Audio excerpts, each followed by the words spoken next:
에베소서 1장 15절로 23절까지 교독하겠습니다. 이로 말미암아 주 예수 안에서 너희 믿음과 모든 성도를 향한 사랑을 나도 듣고 내가 기도할 때에 기억하며 너희로 말미암아 감사하기를 그치지 아니하고 우리 주 예수 그리스도의 하나님 영광의 아버지께서 지혜와 계시의 영을 너희에게 주사 하나님을 알게 하시고 너희 마음의 눈을 밝히사 그의 부르심의 소망이 무엇이며 성도 안에서 그 기업의 영광과 풍성함이 무엇이며 그의 힘의 위력으로 역사하심을 따라 믿는 우리에게 베푸신 능력의 지극히 크심이 어떠한 것을 너희로 알게 하시기를 구하노라.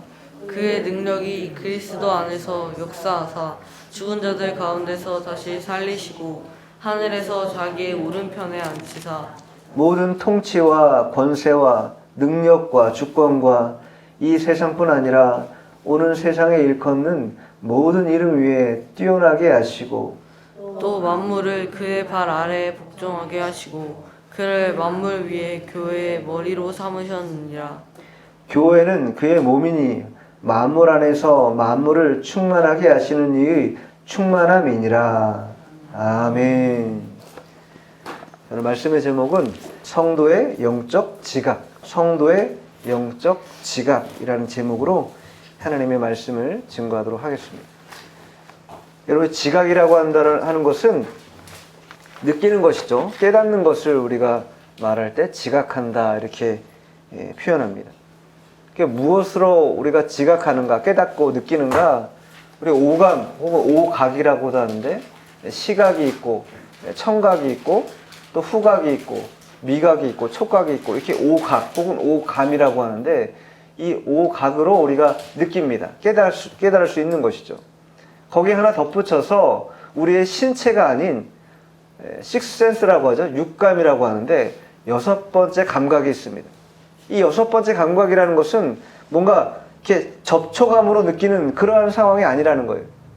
불현듯 갑자기 외부에서 주어진 것 같은 그러한 상황에서 느껴지는 것들이 있다라는 거예요. 그것을 우리가 여섯 번째 감각이다 이렇게 표현하고 또 이것을 다르게 말하면 초감각적 지각이라 이렇게 말합니다. 그러니까 우리 스스로가 깨닫거나 느낄 수 없는 것이 누군가에 의해서 주어지는 것을 말하는 것이, 오늘 성경으로 말하면 누군가에 의해서 주어지는가? 성령을 통해서 지혜와 계시의 영이신 성령을 통해서 이 초감각적인 지각이 우리에게 발생하게 된다 이것입니다. 이러한 영적인 지각, 깨달음이 필요합니다. 또 다른 말로 이것을 우리가 신령한 세계에 들어간다 혹은 신령한 것들을 깨닫는다 이렇게 말합니다. 신앙한다라는 것은 신령한 세계를 더 많이 맛보는 것, 하나님의 깊은 곳까지도 통달하는 것, 그 자리에 나아가는 것이 이 신자라면 계속해서 구하고 바라야 될 그러한 내용이라 이렇게 말할 수 있습니다. 이러한 영적 지각을 하나님이 누구에게 주셨는가? 성도에게 주셨다라는 거예요.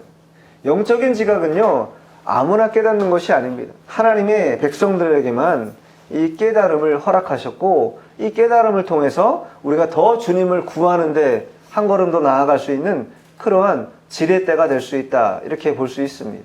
에베소서는요, 우리가 잘 익히 알고 있는 것처럼 교회론을 말할 때 빼놓을 수 없는 그런 성경입니다. 교회라고 얘기한다면 이 에베소서를 많이 읽어볼 필요가 있다 이렇게 볼 수 있습니다. 특별히 우리 성도들, 하나님이 어떻게 우리 성도들을 구원하셨는가 볼 수 있는데, 오늘 본문 아닌데 그 오늘 본문의 앞에 나오는 1장 이 전반부에 나오는 그런 내용을 보면 한 4절 한번 읽어보실래요? 1장 4절. 곧 창세 전에 그리스도 안에서 우리를 택하사 우리로 사랑 안에서 그 앞에 거룩하고 흠이 없게 하시려고. 누가 우리를 택하셨는가? 전적 타락하고 전적 부패한 이 완악한 죄인들을 누가 택하셨는가? 창세 전에 성부 하나님이 택하셨다라는 거예요. 성부 하나님이 택하셨고, 7절 읽어보세요. 우리는 그리스도 안에서 그의 은혜의 풍성함을 따라 그의 피로 말미암아 속량 곧 죄사함을 받았느니라. 성부 하나님의 그 작정하심, 계획하심을 따라 누가 우리를 구원을 완성해 주시고 성취해 주셨는가? 예수 그리스도께서 그의 피로 말미암아 속량 곧 죄의 사함을 받게 하셨다. 그 다음에는 13절 읽어보세요. 그래서 너희도 진리의 말씀 곧 너희의 구원의 복음을 듣고 그 안에서 또한 믿어 약속의 성령으로 인치심을 받았으니. 성령 하나님의 약속의 인치심, 즉 구원의 적용을 통해서 우리가 구원의 완성을 이룬 것이다 라는 거예요. 즉 성부 하나님의 작정, 계획하심이 있었고 성자 하나님의 구원의 성취, 완성이 있었고 성령 하나님의 구원의 적용, 지금도 계속해서 우리를 하나님의 백성, 자녀로서 구원을 인치시는 일을 누가 하시는가? 성령께서 하신다라는 거예요. 그러한 은혜를 받은 자가 누구인가? 바로 하나님의 자녀인 성도들이다라는 거예요. 그리고 그러한 성도들에게 이 영적 지각을 주셔서 깨닫게 하는 면을 더 강화시켜 주신다라는 거예요. 근데 이 일들을 우리가 게을리할수록 영적인 이 깨달음이 굉장히 적어질 수밖에 없는 것입니다. 우리가 무슨 일을 하고 또 어떠한 도구를 사용하든 자꾸 써야지 그것이 늘어나는 거잖아요. 자꾸 사용하면 사용할수록 능숙해지는 것이고 또 굉장히 원활해지는 것입니다. 신앙의 원리도 영적인 원리도 자꾸 사용하고 자꾸 써야 이게 원활하게 돌아가고 하나님이 더 만나는 그런 깨달음의 접점이 강화되고 밀도가 더 강해질 텐데 사용하지 않으면 점점 위축돼 버리고 만다라는 거예요. 그러한 면에서 성도들이라 한다면 이런 영적인 지각을 계속해서 사용해서 깨닫는 면을 자꾸 넓혀가는 것, 그리고 성령께서 우리를 어디로 인도하시는가, 어떻게 우리를 이끌어 가시는가 면밀하게 살피는 것이 대단히 중요한 것입니다. 자, 그러면 그 바울의 기도를 통해서 에베소 교회 성도들에게 어떠한 것들을 깨닫기를 원했는가 우리가 좀 더 살펴보는 시간을 갖도록 하겠습니다. 자, 15절 말씀 읽어보죠. 이로 말미암아 주 예수 안에서 너희 믿음과 모든 성도를 향한 사랑을 나도 듣고. 이로 말미암아 무슨 일로 말미암은 것인가? 그 후에 14절에 이는 우리 기업의 보증이 되사 그 얻으신 것을 속량하시고 그의 영광을 찬송하게 하려 하심이라. 하나님의 영광을 찬송하기 위해서 성부, 성자, 성령 하나님이 우리를 창세전에 구원하셨다라는 거예요. 택하시고 구원하셨다라는 거예요. 그것으로 말미암아 주 예수 안에서 우리에게 믿음이 주어진 것이고 또 형제를 사랑하는 마음이 주어진 것이다. 이 말인즉슨 예수 안에 있기 때문에 가능하다라는 것이, 우리는 이전에 예수 믿기 전에도 그렇고 예수 믿고 난 이후도 항상 예수 그리스도를 통해서만 어떠한 일도 해낼 수 있는 힘이 생긴다는 것입니다. 그러니까 예수님 밖으로 나아가는 순간 우리는 아무것도 할 수 없는 것이다. 포도나무 비유에서 가지가 포도나무에 붙어 있으면 많은 열매를 맺을 것이지만 가지가 포도나무에서 떨어지면 어떻게 됩니까?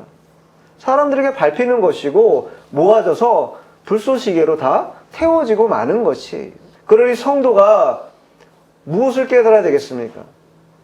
예수님 안에 붙어 있는 게 얼마나 중요한 것인가, 예수 안에 있는 게 얼마나 중요한 것인가, 이것을 먼저 깨달아야 된다는 거예요. 예수 안에 있어야 무엇도 가능하다? 믿음도 가능해지는 거예요. 예수 안에 있어야 형제를 사랑할 수 있는 마음도 생기는 것입니다. 우리 스스로는요, 형제를 사랑할 수 있는 마음이 없어요. 나중에 보겠지만 피차 뭐하는 자들이었나? 우리는 피차 미워하는 자들이었습니다. 피차 사랑하는 자들이 아니었습니다. 그러나 예수 안에 있으면 피차 사랑하는 자도 되고 형제를 뜨겁게 사랑하는 자도 되고 그에 따르는 믿음도 생겨나게 된다라는 것입니다. 그러니 예수 그리스도 안에 있는 것, 또 예수님의 말씀 안에 있는 것이 얼마나 중요한가. 그리고 올바른 믿음이라는 건요, 예수님 안에 있을 때 나타나는 것이고, 올바른 믿음이 있어야 형제를 사랑하는 마음, 사랑의 수고도 가능한 것입니다. 사랑의 수고를요, 우리 임의로 할 수 있을 것 같아도 임의로 하지 못합니다. 믿음 있는 사람이 수고할 수 있는 것이에요. 하나님을 사랑하는 마음이 있기 때문에 교회에 나와서 봉사도 하는 것이고 힘을 내어서 애를 쓸 수 있는 것입니다. 제가 아는 한 교사가 있었는데요. 그 교사가 강화도에 살았습니다. 그때 당시에 교회는요, 월계동이었어요. 강화도에서 월계동까지 교사하려고 9시 예배 나오려면요, 물어보니까 새벽 5시에 일어난대요. 5시에 일어나가지고 첫 차 타고 교회 9시까지 나오려고 나온다라는 거예요. 겨울에 여러분 새벽 5시에 일어나서 나오려고 생각해 보세요. 강화도에서. 얼마나 먼 거리겠습니까? 그런데 그러한 수고를 왜 마다하지 않아요? 하나님을 뜨겁게 사랑하는 마음이 있기 때문에 가능한 거예요. 그리고 그런 사랑이 어떻게 발생한 것입니까? 주님이 우리를 구원하신 그 은혜에 감사감격하기 때문에 나오는 것입니다.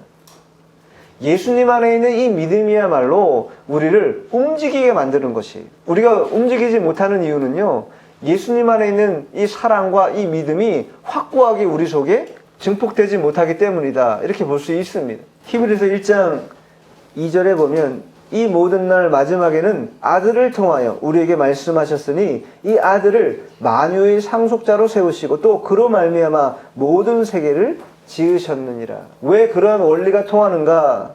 온 세계를, 만유를 예수님이 창조하셨고 또 예수님이 다스리고 계시기 때문이다 라는 것입니다. 또 이 마지막 날에는 예수님을 통해서만 말씀하신다라는 거예요.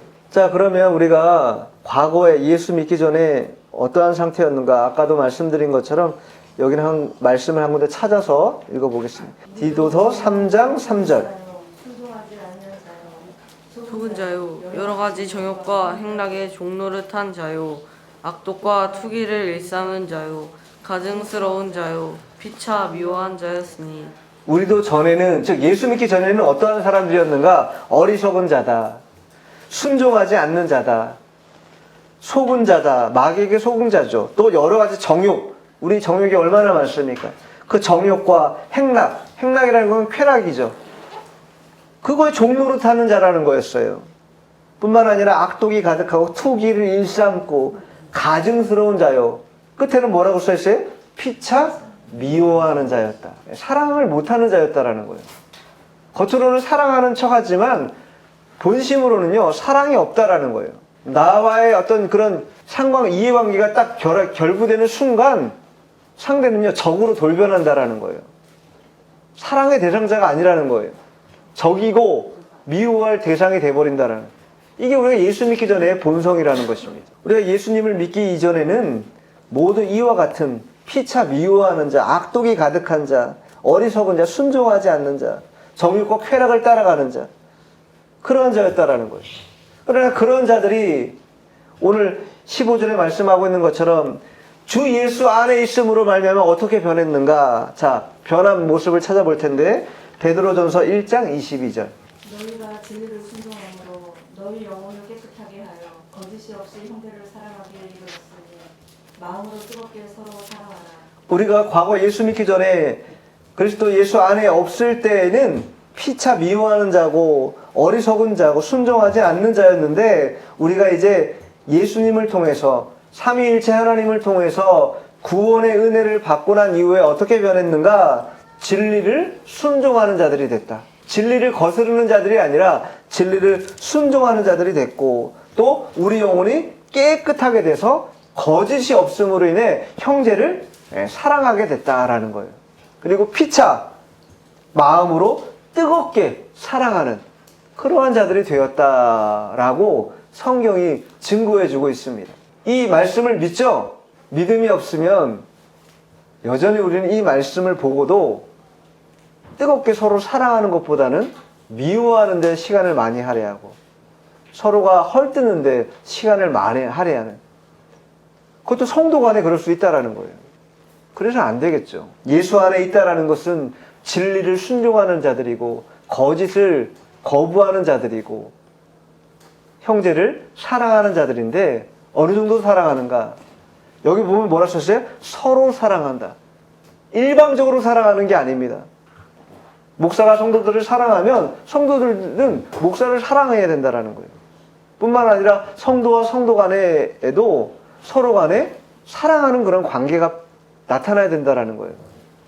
삶의 궤적은 다 다르고 환경이 다 다르지만 그러나 예수 그리스도라고 하는 이 공통분모가 있기 때문에 이 공통분모인 예수님을 통해서 우리는 더 서로 간에 사랑하는 관계를 맺어야 된다라는 거예요.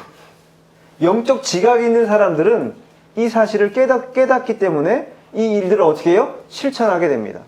주저하지 않고 내가 뭐 세상에는 어땠는데 내가 세상적으로는 뭐 어떤 사람인데 내가 이런 거 내세우지 않고 혹은 내가 세상에 너무 정말 하잘것없고 보잘것 없는 사람인데 내가 감히 어떻게 이렇게 말하지 않는다라는 거예요. 영적 지각이 있는 사람들은 깨달음이 있는 사람들은 피차간에 미워하던 관계를 종결하고 이제 피차간에 뜨겁게 사랑하는 관계로 나아갈 수 있는 그러한 성도가 됐다고 확신하고 또 그 믿음대로 실천할 수 있다는 거예요. 그러니 얼마나 이게 귀하고 복된 일입니까? 아무한테나 주어지는 게 아니라는 것이 하나님을 믿는 백성들에게 주어지는 것인데 이 일들을 활용해야 될 텐데 활용하지 못하는 일이 많이 있다라는 것이. 자, 바울은 이 일들을 위해서 기도했다 이렇게 말합니다. 자, 본문 16절 읽어보죠. 내가 기도할 때 기억하며 너희로 말미암아 감사하기를 그치지 아니하고. 이 바울이 에베소 성도들을 위해서 예수 안에서 믿음이 있는 것, 또 성도를 향한 사랑이 있는 것에 대해서 기도했고, 또 16절에 보니까 너희로 감사하기를 그치지 않았다라는 것입니다. 감사하는 일. 이것도요, 예전에 우리가 예수 믿기 전에 어떻게 감사했어요? 자신에게 무언가 좋은 일이 생기면요, 일반 사람들도 감사합니다. 그러나 예수 믿는다라는 것은 이제 자신에게 어떤 감사의 요건이 생길 때만 감사하는 게 아니라 자신에게 때로 어려운 일이 생기고 받아들이기 힘든 그러한 상황이 벌어져도 그것조차도 하나님의 주권인 줄 알고 감사할 수 있는 마음이 생길 뿐만 아니라 무엇보다도 다른 사람에 대해서 남이 잘 되는 일에 대해서도 뭐 할 수 있어요? 감사할 수 있게 된다라는 거예요. 옛말에 사촌이 땅을 사면 배가 아프다 이런 속담이 있죠. 이런 속담이 왜 나왔겠습니까? 그만큼 우리의 인간의 본성이라는 것은 다른 사람이 잘 되는 그러한 꼴을 보고 싶지 않다라는 거예요. 내가 잘 되면 잘 되지 다른 사람이 잘 돼가지고 뭔가 승승장구하는 거를 보고 싶지 않은 그러한 악한 습성이 있다라는 거예요. 그러나 예수 믿고 영적인 지각이 생긴 자들은 그렇게 대응하지 않는다라는 거예요. 그렇게 반응하지 않는다라는 거예요. 다른 사람이 잘 되는 것도 뭐예요? 기뻐하고 즐거워하고 마치 자신이 얻은 것처럼 기뻐하고 즐거워할 수 있어야 된다라는 거예요. 그렇게 반응하는 게 아니라 참으로 잘된 일이다.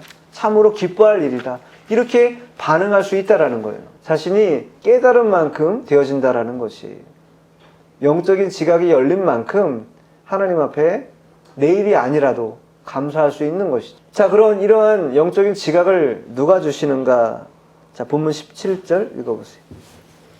우리 주 예수 그리스도의 하나님 영광의 아버지께서 지혜와 계시의 영을 너희에게 주사 하나님을 알게 하시고 우리 주 예수 그리스도의 하나님 영광의 아버지께서 지혜와 계시의 영을 너에게 주셨다. 지혜와 계시의 영을, 성령을 우리에게 주셨기 때문에 우리가 믿음을 갖고 형제를 사랑하는 마음, 사랑의 수고를 할 수 있는 것이고 남의 일에 대해서도 감사할 수 있는 그러한 영적인 실력이 자라나게 될 수 있다는 것이. 여기 이 지혜와 계시라는 것은 인생의 무슨 처세수를 알려주는 그러한 내용이 아닙니다. 그러한 내용이 아니라 하나님의 경륜을, 하나님의 이 일들을 이해할 수 있는 그런 은혜를 주신다라는 거예요. 많은 일들 가운데 성도들이 당하는 어려운 일이 있습니다.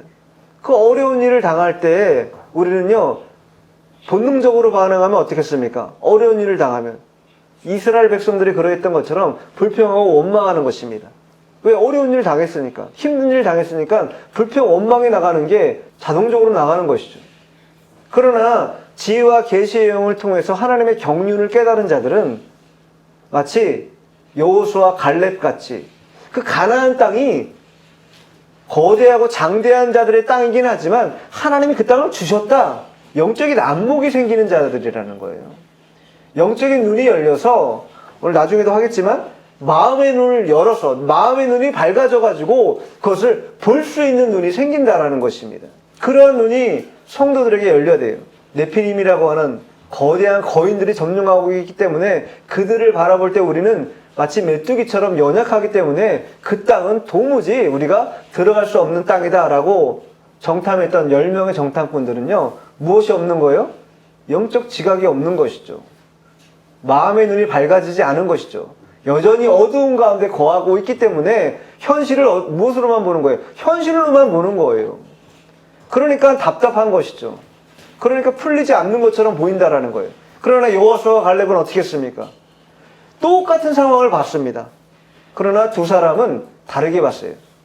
물론 네피림이는 거인들이 속한 장대한 땅인 건 맞다. 그러나 그 거인들도 하나님의 능력이라면 아무것도 할 수 없는 자리라는 것을 그 두 사람은 깨달았기 때문에 그 젖과 꿀이 흐르는 가나안 땅은 하나님이 우리에게 주신 땅이다. 이것을 알고 그 땅을 들어가자고 보고했죠. 이 두 사람만 믿음을 썼기 때문에, 영적 지각을 열었기 때문에 가나안 땅에 들어갈 수 있었고, 나머지 10명의 정탐꾼들은 광야에서 다 죽고 마는 것이죠. 영적인 지각을 여는가 열지 않는가, 대단히 중요하고, 특별히 이 영적인 지각을 어떻게 우리가 스스로 알 수 있다 그랬어요 아까? 스스로 알 수 없습니다. 지혜와 계시의 영이신 성령을 통해서만 우리에게 영적 지각을 허락하신다라는 것이. 자, 요한복음 찾아보세요. 요한복음 14장 26절. 보혜사 곧 아버지께서 내 이름으로 보내실 성령 그가 너희에게 모든 것을 가르치고 내가 너희에게 말한 모든 것을 생각나게 하리라. 예수님께서 제자들에게 하신 말씀이에요. 보혜사, 즉 성령께서 너희에게 모든 것을 가르치고 우리의 모든 것을 가르치시고 또 예수님께서 말한 것을 생각나게 하신다. 계시 또 지혜라는 것은 스스로 깨달아지는 것이 아닙니다. 하나님의 성령께서 이와 같이 주실 때에 우리가 영적 지각이 열려서 깨달을 수 있는 것이고 그 신령한 세계에 들어갈 수 있게 된다. 이것이죠. 바울은 에베소 교회 성도들이 그러한 면이 생길 수 있도록 간절히 하나님 앞에 기도하고 있습니다. 하나님을 알게 하시고, 우리도 하나님을 아는 것이 중요하죠. 여기 안다라는 건 인식한다, 이해한다 라는 뜻인데, 경험을 통해서 축적된 그런 지식입니다. 경험을 통해서 축적된 그 지식을 바탕으로 우리가 하나님을 더 아는 일에 힘을 쏟아야 된다. 누가 그 힘을 쏟게 하시는가? 성령이 그 일을 하도록 하신다라는 것이. 그러면 영적 지각이 열려서 우리가 깨달아야 될 것이 무엇인가? 바울은 18절, 19절을 통해서 세 가지로 우리에게 알려주고 있습니다. 자, 그 세 가지가 무엇인가 살펴보죠. 자, 먼저 18절 읽어보세요. 너희 마음의 눈을 밝히사 그의 부르심의 소망이 무엇이며 성도 안에서 그 기업의 영광의 풍성함이 무엇이며. 자, 18절만 먼저 읽죠. 먼저 세 가지를 보기 전에 18절 앞에 맨 앞에 뭐라고 써있냐면 너희 마음의 눈을 밝히사. 분명히 단서가 있어요. 마음의 눈이 밝아지지 않으면 이 영적 지각을 통해 이 세 가지를 깨달을 수 없게 된다는 거예요. 자, 우리가 마음의 눈이 밝아진다는 것은 누구에게 주어지는 것인가? 성도에게만 주어지는 것인데 성도가 아닌 이방인들은요, 그럼 어떠한 상태인가? 자, 에베소서 4장 18절 읽어보세요. 그들의 총명이 어두워지고 그들 가운데 있는 무지함과 그들의 마음이 굳어짐으로 말미암아 하나님의 생명에서 떠나 있도다. 이방인들, 예수 믿기 전에 백성들은 어떠한가? 총명이 어두워졌다라는 거예요. 총명이 밝지 못하다 이 얘기죠. 뿐만 아니라 마음이 굳어짐으로 말미암아 하나님의 생명에서 떠난 자들이라는 거예요. 그러한 자들에게는 영적 지각이 열릴 일이 없다. 그러나 이제 하나님을 믿는 백성, 성도들에게는 마음의 눈이 밝아져가지고 성령을 통해서 마음의 눈을 밝혀서 이 세 가지 영적 지각을 깨달을 수 있게 되었다라고 말하는 것이. 그리고 그 첫 번째로 무엇을 말해요? 부르심의 소망을 깨달아야 된다라는 거예요. 부르심의 소망. 부르심의 소망이라는 것이 무엇입니까? 부르심의 소망이라는 것은요, 하나님에 의하여서 아까 우리가 4절, 7절, 1장 4절, 7절, 13절 읽은 것처럼 삼위일체 하나님을 통해서 우리가 구원받은 그 일들, 그 일들, 그 부르심의 소망이 우리에게 있다라는 거예요. 그 부르심의 소망이라는 건요, 왜 귀한 것인가? 실패가 없기 때문입니다. 하나님이 부르신 것은요, 실패하지 않는다라는 거예요. 우리가 우리 스스로를 생각할 땐 뭔가 내세울 게 없는 흔한 너무나 연약한 자구나, 너무 자기를 정죄해버리고 그렇게 마음을 가져서 안 된다라는 거예요. 하나님이 우리를 부르셨는데 하나님의 부르심에는요, 무엇이 없다고요? 하나님이 주시는 은사와 부르심에는 후회하심이 없느니라, 이렇게 말씀하고 있어요. 하나님은요, 우리를 부르신 것에 대해서 후회하지 않는다라는 거예요.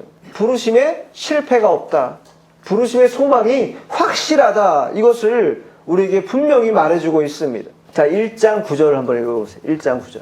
그 뜻의 비밀을 우리에게 알리신 것이요 그의 기뻐하심을 따라 그리스도 안에서 때가 찬 경륜을 위하여 예정하신 것이니. 우리를 부르신 그 부르심의 소망이 언제 이루어진 것인가? 그의 기뻐하심을, 하나님의 기뻐하심을 따라 이루어진 것이고, 그리스도의 때가 차서 하나님의 경륜 안에서 우리를 부르신 것이기 때문에 실패가 없다라는 것이. 부르심의 소망을 가진, 어떻게 우리가 하나님 안에서 끝까지 어느 단계까지 나아가는가 우리가 살펴볼 텐데, 로마서로 한번 찾아볼게요. 로마서 8장 30절로 32절까지. 또 미리 정하신 그들을 또한 부르시고 부르신 그들을 또한 의롭다 하시고 의롭다 하신 그들을 또한 영화롭게 하셨느니라. 그런즉 이 일에 대하여 우리가 무슨 말 하리요? 만일 하나님이 우리를 위하시면 누가 우리를 대적하리요? 자기 아들을 아끼지 아니하고 우리 모든 사람을 위하여 내주시니가 어찌 그 아들과 함께 모든 것을 우리에게 주시지 아니하겠느냐? 그 아들과 함께 모든 것을 우리에게 주시지 아니하겠느냐? 우리를 부르신 분이 우리를 소망으로 이끌어 주시는데 어떻게 이끌어 주시는가? 30절에 말하고 있습니다. 정하신 그들을 부르시고 부르신 그들을 또한 의롭게 하시고 의롭게 하신 그들을 또한 영화롭게 하신다. 영화롭게 한다는 것은요, 하나님의 나라에 들어가게 하신다라는 거예요. 그 소망을 우리에게 주셨다라는 거예요. 그럼 자기 아들을 아끼지 아니 우리 모든 사람에게 내주시니가 어찌 그 아들과 함께 모든 것을 우리에게 주시지 아니하겠느냐. 모든 것을 주신다라는 것이. 하나님의 백성들, 성도들에게는 이와 같이 하나님이 부르신 소망을 따라 모든 것을 주시는 은혜가 있다. 이것을 우리가 깨달아야 된다는 거예요. 부르심의 소망이 있는데 우리가 성도로 하건 이 부르심의 소망이 단순히 그냥 막연하게 주어진 것이 아니라 실제로 우리가 영원한 하나님 나라에 들어가게 되면 하나님의 아들도 주셨는데 그 나머지 모든 것들을 아끼겠느냐? 아끼지 않는다라는 거예요. 모든 것을 내어주신다라는 거예요. 그것이 우리가 부르심의 소망을 갖는 것입니다. 그리고 부르심의 소망은 실패하지 않는다. 반드시 완성되게 되어 있다라는 것이. 그럼 두 번째는 무엇인가? 자, 두 번째는 18절 하반절에 나와 있죠. 성도 안에서 그 기업의 영광의 풍성함이 무엇이며, 두 번째는 하나님의 기업의 영광의 풍성함이 무엇인지 깨달아야 된다는 거예요. 하나님의 기업의 풍성함이 무엇인가? 여러분, 우리가 받을, 하나님 나라에 들어가서 우리가 받을 그 기업이라는 것은요, 이 땅에서 당하는 여러 가지 고난과 고통, 이것들을 상쇄하고도 남는 것입니다. 그래서 로마서에 보면, 로마서 8장 18절에 보면 현재의 고난은 장차 우리에게 나타날 영광과 비교할 수 없다라고 말하고 있어요. 지금 우리가 당하는 이 고난이라는 수준, 고통이라는 수준은 하나님 나라의 그 기업의 영광의 풍성함이랑 비교해보면 비할 바가 못 된다라는 거예요. 능히 감내할 수 있다라는 것입니다. 여러 가지 어려움이 있어도 참을 수 있다라는 것이 영광이 있기 때문이라는 것입니다. 영광이 있기 때문에 우리에게 나타날 하나님 나라에 들어갈 때 그 영광이 크다라는 것이고, 그 영광은 썩지 않을 것이다. 세상에 있는 모든 것들은 썩어지고 다 쇠해지고 더럽혀지고 남지 않는 것입니다. 그러나 하나님 나라의 기업을 상속받을 우리가 받을 그 영광스러움은 썩지 않을 것이다.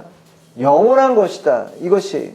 그런데 우리가 마치 아까 말씀드린 여호수아와 갈렙과 같이 적과 꿀이 흐르는 땅을 하나님이 마련해 주셨어요. 근데 그것을 바라보지 못하고 취하지도 못한다면 우리의 것이 될 수 없는 것이죠. 여호수아와 갈렙과 같이 우리의 것이 될 수 있도록 그것을 취해야 된다는 거예요. 그것을 붙들어야 된다는 것입니다. 그러한 용기, 그러한 믿음이 우리 가운데 있어야 됩니다. 그것이 없이는 하나님의 영광도 하나님의 의로움도 우리가 함께할 수 없다. 그러니 우리에게 약속된 이 기업 얼마나 영광스러우며 풍성한지 우리의 마음의 눈을 밝혀서 그것을 봐야 합니다. 자, 그럼 세 번째 우리가 영적 지각을 가지고 깨달아야 될 것이 무엇인가? 19절 읽어보죠. 19절. 그의 힘의 위력으로 역사하심을 따라 믿는 우리에게 베푸신 능력이 지극히 크심이 어떠한 것을 너희로 알게 하시기를 구하노라. 예. 그러한 부르심의 소망, 그 기업의 영광의 풍성함, 이런 것들이 어떻게 주어질 수 있냐면 19절에 말하는 거예요. 그의 힘, 하나님의 힘이죠. 하나님의 위력, 하나님의 역사하심을 따라 믿는 우리에게 주시는 하나님의 능력이라는 거예요. 그 하나님의 능력을 통해서 우리에게 주어지는 것이다. 전적 타락하고 무능한 그런 우리에게 하나님이 기업을 우리에게 주시고 그것을 상속받을 수 있는 상속자로 삼아주셨을 뿐만 아니라 영적 가나안 땅인 천국으로 이끌어 가시는 그런 능력이 하나님께 있다라는 것을 깨달아야 된다는 거예요. 만물을 창조하신 분이 만물을 지금도 주관하시고 운영하시는 것처럼 우리들에게도 그와 같이 행하신다. 이 만능이신 하나님을 따라가면 여러 가지 어려움이 처해고 또 힘든 일을 당해도 능히 극복할 수 있는 그러한 크신 힘을 우리에게 부어주시는 분이 하나님이라는 것이. 그것을 깨달은 것만큼 누구에게 찾아가겠어요? 사람에게 찾아가지 않습니다. 하나님 앞에 찾아가서 하나님 앞에 무릎 꿇어서 하나님을 의지하고 하나님을 의뢰하는 그러한 성도들이 될 수 있다는 것이. 하나님이 능력인 것을 알기 때문에 이처럼 바울은 에베소 교회 성도들에게 이러한 세 가지를 깨달으라고 영적 지각을 열어서 눈을 밝혀서 깨달으라고 당부하고 또 기도하고 있습니다. 그 부르심의 소망을, 기업의 영광의 풍성함을, 하나님 능력의 크심에 대해서 분명히 말씀하고 있습니다. 영적 지각을 통해서 우리가 깨달아야 한다라는 것이죠. 그러면 그 깨달은 면이 크면 클수록 어떻게 되는가? 깨달음이 크면 클수록 다음 절에 나오는데 교회를 위한 충성과 봉사에 적극적으로 참여할 수 있게 된다는 거예요. 신령한 세계를 맛보면 맛볼수록 하나님이 어디에 주안점을 두고 있는가, 어디에 힘을 실어주고 있는가를 깨닫게 되는데 그 다음 절 20절로 23절까지 어디에 힘을 기울이고 있는가? 예수 그리스도라고 하는, 특별히 교회의 머리 대신 예수님에게 힘을 다, 권세를 다 공급하고 있다는 것을 깨닫게 될 수 있습니다. 그의 능력이 그리스도 안에서 역사하사 죽은 자들 가운데서 다시 살리시고 하늘에서 자기의 오른편에 앉히사. 하나님의 크신 능력은 그리스도의 두 가지로 나타나는데 첫 번째 뭐냐? 죽으심이라는 거예요. 그리고 두 번째 뭐냐? 그 죽으심에서 사망 권세를 깨고 승리케 하신 부활이라고 하는 이 두 가지. 그 능력을 통해서 예수님을 하나님 보좌 우편에 앉게 하셨다. 왜 그렇게 하셨는가? 그 부활의 능력을 통해서 뭘 얻을 수 있어요? 하나님의 구원받는 백성들, 확고한 증거가 되게 한다라는 거예요. 부활이 없다면 우리가 구원받은 것에 대한 확실한 증거가 없게 되는 것입니다. 그러나 부활이 있기 때문에 우리는 구원받았다고 하는 이 확실한 증거를 갖게 된 것이, 하나님 보좌 우편에 앉게 하심으로 인해서 만물을 다스리게 하셨다. 주관하게 하셨다. 그리고 모든 권세를 예수님께 주셨다라는 것이. 그래서 마태복음 28장 18절에 뭐라고 말하고 있는가? 예수께서 나와 이를 말씀하여 이르시되 하늘과 땅의 모든 권세를 내게 주셨으니, 하나님께서 성자 예수님께 모든 권세를 다 주셨다라는 거예요. 자, 21절 읽어보죠. 모든 통치와 권세와 능력과 주권과 이 세상뿐 아니라 오는 세상에 일컫는 모든 이름 위에 뛰어나게 하시고 이 세상뿐 아니라 오는 세상에 일컫는 모든 이름 위에 뛰어나게 하셨다. 이 세상이라는 건 예수님이 재림하기 이전에 지금 이 시대를 말하는 것이죠. 이 세상을 말하는 것이죠. 오는 세상을 언제를 말하겠습니까? 그러면 재림 이후에, 예수님 재림 이후에 오는 세상을 말하는 것이죠. 이 세상뿐 아니라 오는 세상, 즉 재림 이후에 세상에 이르기까지 모든 이름 위에 뛰어나게 하셨다. 예수님의 이름을 가장 높이셨다라는 거예요. 가장 뛰어나게 하셨다. 그래서 예수님이 우주 만물을 통치하시는 만왕의 왕이 되게 하셨다. 그리고 그 예수님이 모든 것을 심판하고 다스리는 분으로 하나님께서 보내셨다. 또 보내실 것이다. 말하고 있는 것이. 자, 22절 읽어보죠. 또 만물을 그의 발 아래에 복종하게 하시고 그를 만물 위에 교회의 머리로 삼으셨느니라. 교회가 왜 중요한가? 모든 권세를 예수님에게 주셨는데 예수님이 어디시라고요? 교회의 머리가 되신다라는 거예요. 우리는 다 각각의 지체, 한 몸으로서의 지체가 되어서 머리이신 예수님을 잘 받들어서 하나님의 뜻을 수종드는 것, 그것이 바로 교회가 감당하는 일이라는 거예요. 교회의 머리로 예수님을 삼았다라는 것은 교회의 주권자, 교회의 주인이 누구인가를 말해주는 것이에요.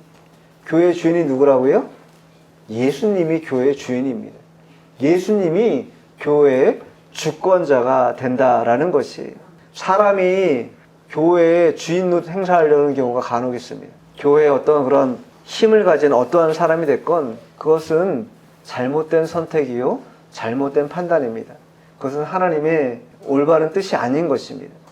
교회는 다 하나님 앞에 머리 대신 예수님을 따라가는 그런 지체일 뿐이고 우리는 다 예수님 앞에 순종하는 그러한 몸으로서의 기능만을 감당하는 그런 순종하는 자들이 되어야 하지, 자신이 주인이 되려 하고 자신이 머리가 되려 하면 그것은 하나님이 올바르게 선택한 교회에 올바른 길을 걸어가는 게 아니다라고 말할 수 있습니다.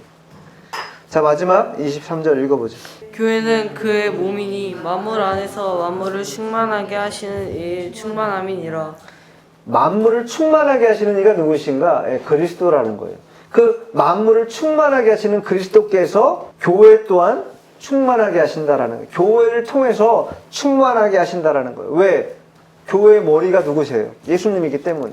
그리스도는 하나님의 충만함을 그의 몸인 교회에 충만케 채우고 또 교회는 그 충만함을 모든 만물에 채우는 이러한 선순환이 이루어지는 것이다. 이 영적인 지각이 있는 부르심의 소망과 기업의 영광의 풍성함과 크신 하나님의 능력을 깨달은 이 영적 지각이 열려 깨달은 자들을 이와 같이 교회의 머리 대신 예수님을 따라서 교회에 충성하고 또 헌신할 수 있는 그러한 힘이 생길 수 있게 된다라는 것이 오늘 본문이 우리에게 주는 교훈이라 말할 수 있습니다. 깨달아야 될 것이 많이 있지만 이 신령한 면, 특별히 하나님 안에서 이 영적 지각이 열려서 이 일들을 깨달음으로 인해서 하나님의 뜻을 더 잘 수종드는 그런 저희들이 되어야 될 것입니다. 기도하겠습니다.